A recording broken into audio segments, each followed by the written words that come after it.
بسم اللہ الرحمن الرحیم۔ السلام علیکم ورحمۃ اللہ وبرکاتہ۔ ناظرین، محمد بن قاسم نے ایک اور مہینہ وہیں پر گزار دیا۔ یہ پتہ نہ چلایا جا سکا کہ شہر کے اندر خوراک اور پانی کی کیا کیفیت ہے۔ یہ تبدیلی دیکھی گئی کہ شہر پناہ سے تیروں کی جو بچھاڑ آتی رہتی تھی ان میں کمی آ گئی۔ ایک روز فجر کی نماز کے فوراً بعد مسلمان چھوٹی منجیقیں آگے لے گئے اور تیر انداز منجیقوں کے ساتھ اور کچھ آگے رکھے گئے قلعے کے دروازے کے سامنے سوار دستے تیار کھڑے کر دیے گئے تاکہ اندر سے سوار حملے کے لیے باہر نکلے تو ان پر حلہ بول دیا جائے۔ سورج ابھی طلوع نہیں ہوا تھا کہ قلعے کے اندر پتھر گرنے لگے۔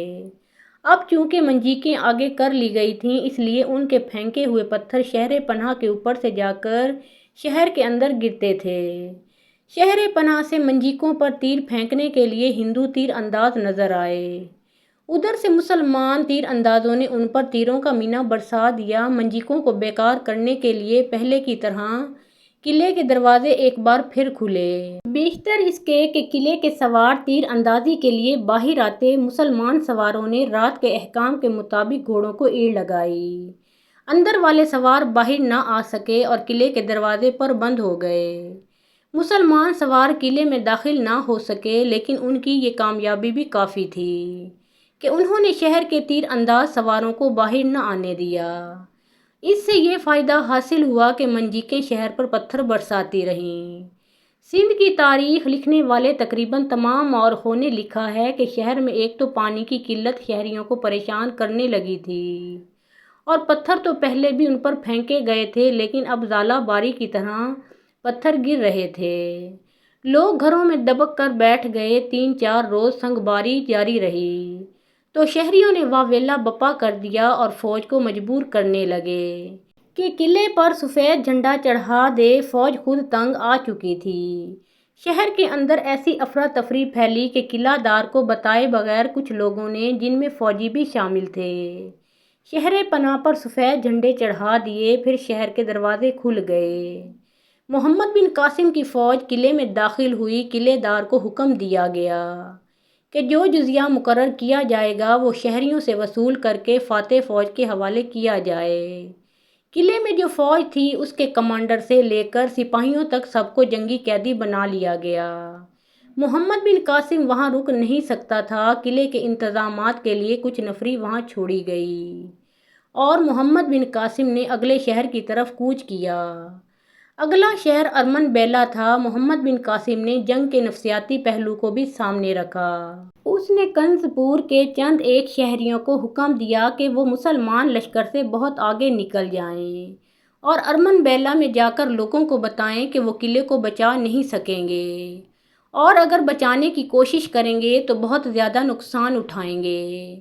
یہ آدمی ارمن بیلا چلے گئے۔ بعد میں معلوم ہوا کہ انہوں نے وہاں جا کر ایک تو یہ بات پھیلائی کہ مسلمان بڑے زبردست لوگ ہیں اور اس کے ساتھ ہی یہ بھی مشہور کیا کہ ان کے پاس معلوم نہیں جنات ہیں یا ایسی طاقت ہے کہ سارے شہر پر پتھروں کا مینہ برسا دیتے ہیں۔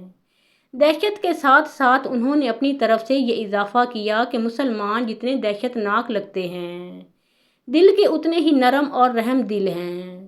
ان کی فوج لوٹ مار نہیں کرتی اور شہریوں سے کچھ پیسے بطور جزیہ لے کر ان کی جان و مال اور عزت و آبرو کی پوری حفاظت کرتی ہے۔ جب محمد بن قاسم کی فوج نے ارمن بیلا کے قلعہ بند شہر کو محاصرے میں لیا تو وہاں بھی مزاحمت کا سامنا ہوا لیکن صاف پتہ چلتا تھا کہ یہ مزاحمت برائے نام ہے۔ مختصر یہ کہ کچھ دنوں کے بعد اس قلعے پر بھی قبضہ کر لیا گیا۔ محمد بن قاسم کے حملے کا پلان ایسا تھا کہ وہ اپنی فوجی طاقت کو بچا رہا تھا اور فوج کو اگلی لڑائیوں کے لیے بھی تیار کر رہا تھا۔ اس کے لیے فوج کو آرام دینا بہت ضروری تھا۔ ارمن بیلا کو فوج کے آرام کے لیے بہترین جگہ تصور کیا گیا۔ اس جگہ زیادہ دیر رکنے کی ایک وجہ یہ بھی ہوئی کہ امیر مکران کی بیماری تشویشناک حد تک پہنچ گئی۔ طبیب جو فوج کے ساتھ تھے بیماری پر قابو پانے کی پوری کوشش کرتے رہے لیکن وہ مرض قابو میں نہیں آ رہا تھا۔ آخر ایک روز محمد بن ہارون خالق حقیقی سے جا ملا۔